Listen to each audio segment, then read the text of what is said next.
about this man right here? No, not that man. Not that man, man. Not that man. Yes.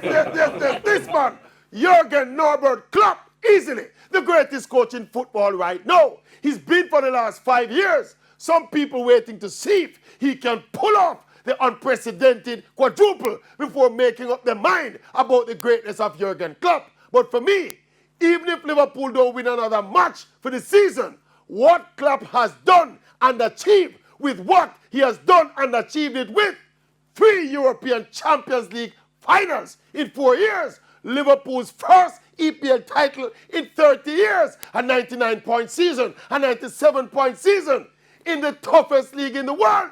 Liverpool has won all of the biggest prizes in club football, and we were never, ever the favorites for even one of those titles.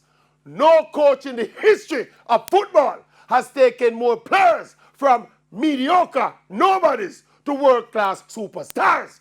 That is coaching greatness. Klopp on a checkbook muddler coach. Like such man. And speaking of such man, what do you think?